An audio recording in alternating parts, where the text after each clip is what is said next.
আমি যদি তোমার সঙ্গে চলে যেতে পারতুম তো যেতুম। আমার সঙ্গে? হ্যাঁ, তুমি যে কত দূর থেকে হাঁটতে হাঁটতে চলে যাচ্ছ, শুনে আমার মন কেমন করছে। তোরা সর, সর, দেখো কি করি। কবিরাজ আমাকে বাইরে যেতে বারণ করেছে, তাই আমি সারাদিন এখানেই বসে থাকি। বাছা, কি হয়েছে তোমার? আমি জানিনি, আমি তো কিছু করিনি, তাই আমি জানিনি। দইয়ালা, তুমি কোথা থেকে আসছো? আমাদের গ্রাম থেকে আসছি। তোমাদের গ্রাম? অনেক দূরে তোমাদের গ্রাম? আমাদের গ্রাম পাঁচমুড়ো পাহাড়ের তলায় সামনে নদীর ধারে। পাঁচমুড়া পাহাড়, সামনে নদী। হয়তো তোমাদের গ্রাম দেখেছি, কবে সে আমার মনে পড়ে না। তুমি দেখেছো?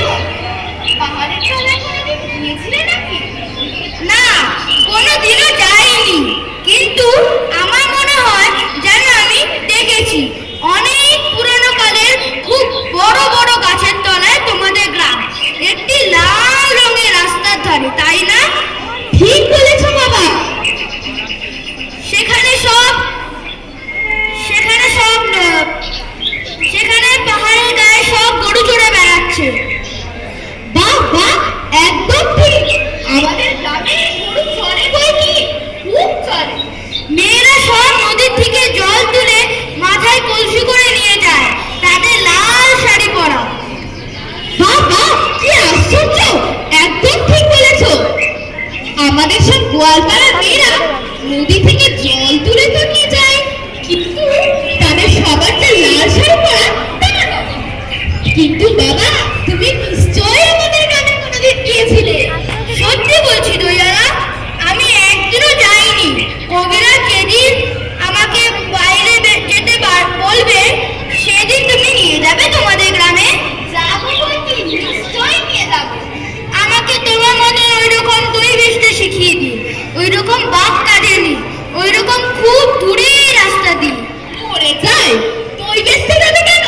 তুমি এত এত পুঁথি পড়ে মস্ত বড় পণ্ডিত হয়ে উঠবে। না না, আমি কখনো বন্দিত হব না। আমি তোমাদের রাঙা রাস্তার ধারে, তোমাদের পুরো বটের তলায় গোয়ালপাড়া থেকে দই নিয়ে এসে দূরে দূরে গ্রামে গ্রামে বেঁচে বেঁচে বেড়াবো। এরকম করে তুমি বলো, দই দই, ভালো দই, সুরটা আমাকে শিখিয়ে দাও। হায় পোড়া কপাল, এইগুলো কি শেখাবার শোক? না না, ও আমার শুনতে খুব ভালো লাগে। আকাশের খুব শেষ থেকে যেমন পাখির ডাক শুনলে মন উদাস হয়ে যায়, তেমনি ওই রাস্তার মোড় থেকে ওই গাছের সারির মধ্যে দিয়ে যখন তোমার ডাক আসছিল, আমার মনে হচ্ছিল, কি জানি আমার মনে হচ্ছিল, বাবা, তুমি একবার দই খাও। আমার তো পয়সা নেই। না না বাবা, পয়সার কথা তুমি বলো না। তুমি একবার দই খেলে আমি কত খুশি হব। দইয়ালা, তোমার কি খুব দেরি হয়ে গেল? না না বাবা, আমার কোনো দেরি হয়নি, কিচ্ছু লোকসান হয়নি।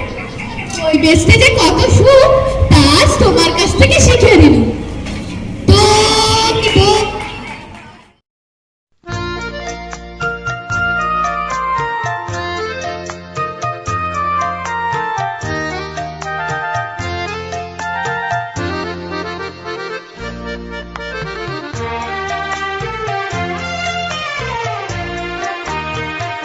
জোনাকি কি সুখে ওই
যা আছে তা তোমার